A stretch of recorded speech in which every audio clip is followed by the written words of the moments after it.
Being digital requires not only a difference in the way in which information is allocated, knowledge is generated, decisions are made, but arguably even cultural shifts inside of organizations. Interestingly enough, if you look at the way in which utility businesses have operated over the years, these companies have for the most part been focused on maximizing the return on the given investment in physical technology. But as utility businesses become increasingly deregulated and revenue generation, return on investment becomes increasingly an issue for them, they're looking for ways in which to become much more responsive to changes in their environment. Well, interestingly, companies like Larsen Toubro, as well as Westinghouse, Siemens, and General Electric,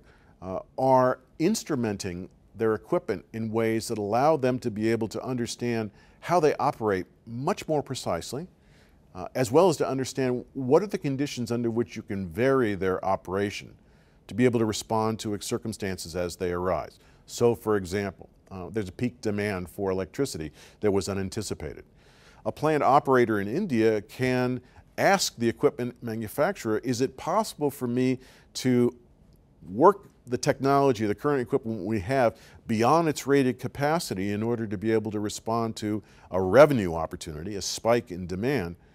without violating the terms of their service agreement, without worrying about whether or not they're going to have a downstream impact on the equipment that they're not capable of responding to. And the equipment manufacturer can come back and tell them, well, the consequence is going to be that you're going to have to take that machine down for maintenance earlier than you'd planned, but the reality is that there's no reason why you can't respond to that peak in demand.